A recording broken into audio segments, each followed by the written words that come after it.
Hello Aries, this is Nadia, the astrologer for people who do not believe in astrology but want to hear their July forecast. And this is it, the July forecast. Apologies for being a bit late, I was sick, had vicious cough, but better now so I can record. Now let's start with what Venus is doing. In the first 3.5 days of July, it's catching up with Uranus in Taurus. Now, Taurus rules your second house or area of personal finance. That is how you earn, how much you earn, how you spend, what you spend it on, what you own, and what you do with your property. It's also your self-esteem, but self-esteem is so intimately connected with money and how you charge and what you spend on, that I would say focusing on finance, personal finance, is more productive here. And Uranus has spent 7 years here. It's about to change signs and enter Gemini, and I will talk about it. But in the first days of July, your attention should be on how, within the past 7 years, you were dealing with topics of independence and finances. So ideally, you became more financially independent, or you increased your independence from money and from spending a lot.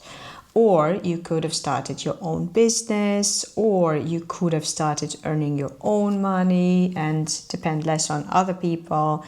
So reflect on your experience in the past 7 years and how money was connected with freedom, or property was connected with freedom.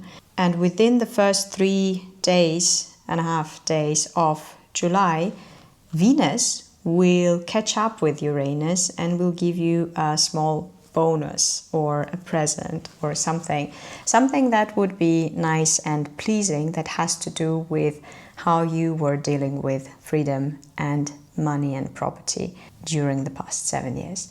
Now, right after that, Venus will enter Gemini, and Gemini rules your area of intellectual labor, communication, mobility, and privately owned tech like gadgets and how you use them. And this area of intellectual labor and self-expression and communication, etc., was the place where Jupiter was very strong within the past 12 months, until June basically. So you may have tried something new, something ambitious, something interesting, something exciting, and Jupiter left this area and entered Cancer last month. But Venus entering here can bring back some of the bliss that is connected to this communicative, intellectual, mental, and expressive side of life. And yes, it would require some more sweet talk, some more diplomacy from you, some more artfulness in how you deal with other people or in which content you are producing. But it's also a very well connected Venus, so it will give you plenty of opportunity this month in July to connect with other people by saying nice things to them, or by being in pleasant dialogue, by talking about things that you both like. This transit of Venus through Gemini will up your diplomatic game. And both of those events, Venus catching up with Uranus in Taurus, so freedom and money, and Venus moving into Gemini, will happen on the 4th of July. And then, a couple of days after that, on the 7th, Uranus, the planet of freedom, iconoclastic rebellion, and cutting-edge technology, and progress and futurism and everything unexpected and original, will also move from Taurus to Gemini, where it will spend the next 7 years. And Uranus would want you to refine your voice and your message to a point where people who hear it, or people who read what you write or put out, or I don't know, you may use some other medium of communication, not necessarily words. It could be images or dance or whatever.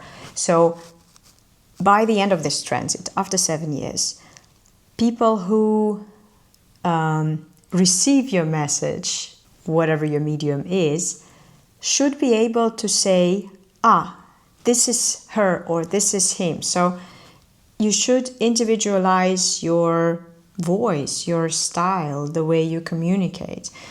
And it may have to do with the topics you choose. It may have to do with the angle you choose.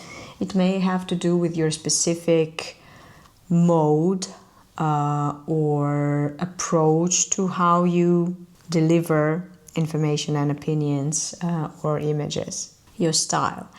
The important thing to consider here is that with Uranus, if you are doing everything the way you're supposed to do, someone will be worried about you or offended or scandalized. So there must be something rebellious about how your voice changes within the next 7 years. So during the first few weeks of Uranus in Gemini, you may already start getting some glimpses of the direction in which you want to move. Or alternatively, this is also what Uranus is doing often, it is making you sick, bored of the things that you did before, to the point where you cannot even make yourself do it. Even though you were perfectly able to do this thing before, now you just cannot. It's impossible. So if by the end of July you feel like, okay, some intellectual labor, some communication, some method of transportation, some gadget work I can do, maybe some I even enjoy, but some, even those I was perfectly capable of doing before, cannot. It's almost like a dementor is sucking your life out of you when you approach this thing or when you try to do this thing. And this is a signal that's coming from Uranus, and it's wise to listen to it because it will help you find your way, find your unique way better. And also because Uranus is not a delicate planet. It gets a lot of support. But if you do what it doesn't want you to do, it may get mean. It may create problems for you. It may change the circumstances of your life in a way that would make it impossible for you to continue doing the things that it's bored with. Now, since this spring, you had first Neptune and then Saturn enter your sign. These are two very demanding planets, and I talked about it a lot in the previous forecast. You may return to the forecast I made in March for what Neptune in Aries means for you, and to the horoscope I made for May to hear about what Saturn in Aries means for you. Sorry, it's so hot here, it's very hard to focus.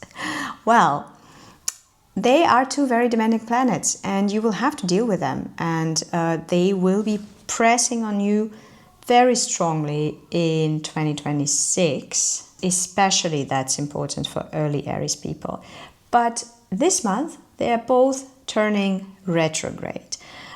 Saturn is turning retrograde on 13th, Neptune even early on the 5th.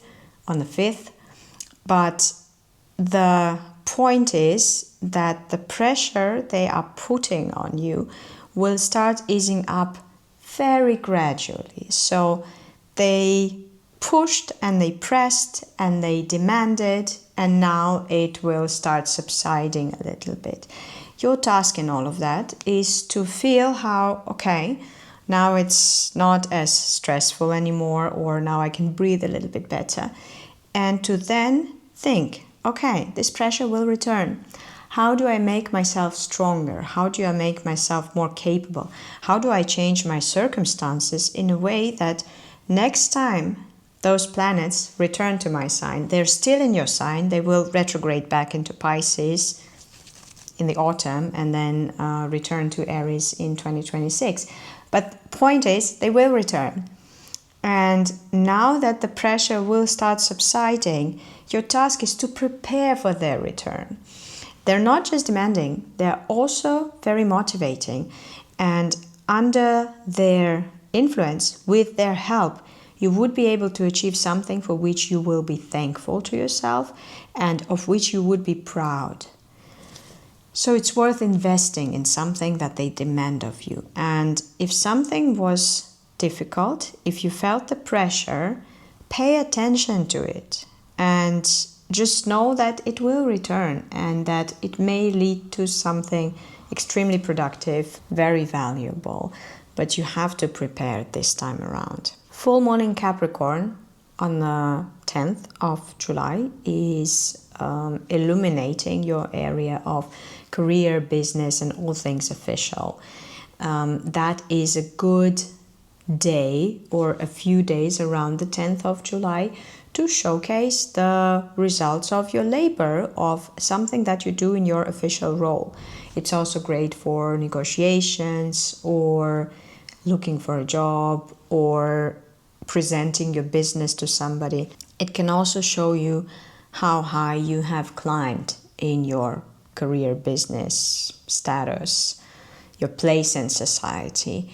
And it's just information, basically. Yes, the attention will be on what you do in your official role. That is clear. This is why I'm talking about presentation. But other than that, it's for you to pay attention to how far you have come and whether you like the direction, whether you want to continue moving along this path or whether you want to course correct. Mercury is now in Leo, which rules your area of creativity, joy, parties, romance, and also kids, children. But kids and children only if they are a source of joy when you look at them and you are, I don't know, feel the joy. So, or if you want to have children, if you're thinking about having children and you are filled with enthusiasm, that's also what Leo rules for you.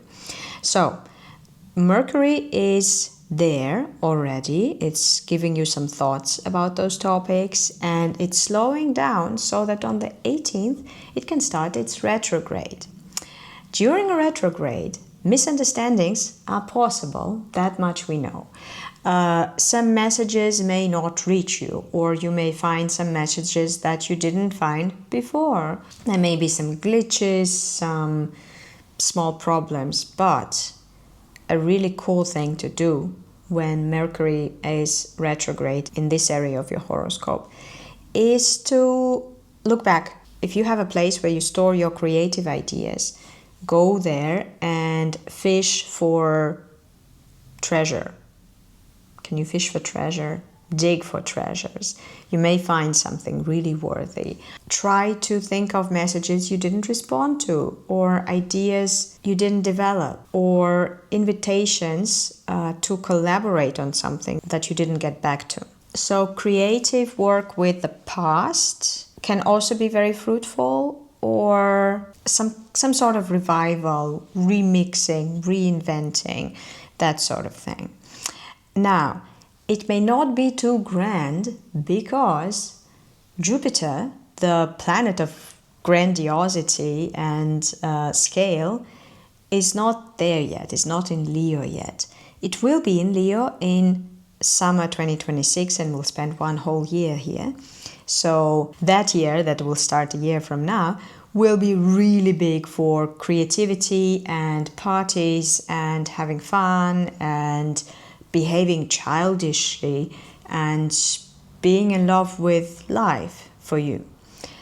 But for now, while Jupiter is not there yet, it shouldn't be too much. It should be more like tinkering, trying out, taking a step back, returning calls, reusing some material that's already there, or saying no to things that don't work for you anymore. When Mercury goes retrograde on the 18th, it is forming a nice friendly aspect with Venus. So I would guess that contacting old romantic or creative partners may be a great idea around the 18th. So it can be sweet, but if you don't have to commit, then maybe do not commit at this stage yet. After that, on the 24th, there will be a new moon in Leo, again in this area of creativity and joy and having fun and making children and then enjoying those children. And new moons are for new beginnings, making plans, setting goals. But this one is a special one. It's happening in opposition to Pluto, the planet of deep change and the most chthonic character in the solar system. So it is a Plutonian, deep transformational new moon. And Pluto started working on your area of social connections, networking, but also ideas about the future, hopes and fears about future. Those should be changing slowly but deeply. And depending on how your views on the future are changing, and depending on which people attract you as your tribe or as your potential tribe or your audience, your readers, your subscribers, your clients, whatever, the plans that you make for the year ahead in the area of creativity, at least, may be very different from the plans you made last year, for example. You may also start making plans that would lead to change, and change may be scary. You may feel that if you change this one thing, then you don't really know what the consequences will be. But then you also know that if you just go on the way you did before, you would feel like you are not quite alive, like you're not living fully. And if you get this feeling, I would suggest that you trust it. Again, passion and romance and thoughts about children may change the ideas you have about future, and that also may be scary. And like I said, Jupiter, the planet of luck and abundance and wisdom and expansion, will be in Leo from summer 2026 to summer 2027. So there will be some sort of happy ending here. But for now, change is more necessary than expansion or optimism or even satisfaction. So think about topics like joy, aliveness, being in love with life. Meditate on that and see where those thoughts lead you and plan accordingly. At the end of month, on the 31st, Venus will move into Cancer, which is good for everyone. Venus is strong there, and also Jupiter is there. So together they will make your home and your family life more pleasant, but that would be more important in August. Again, sorry for the delay with the horoscope. I wish you to have a beautiful July, Aries.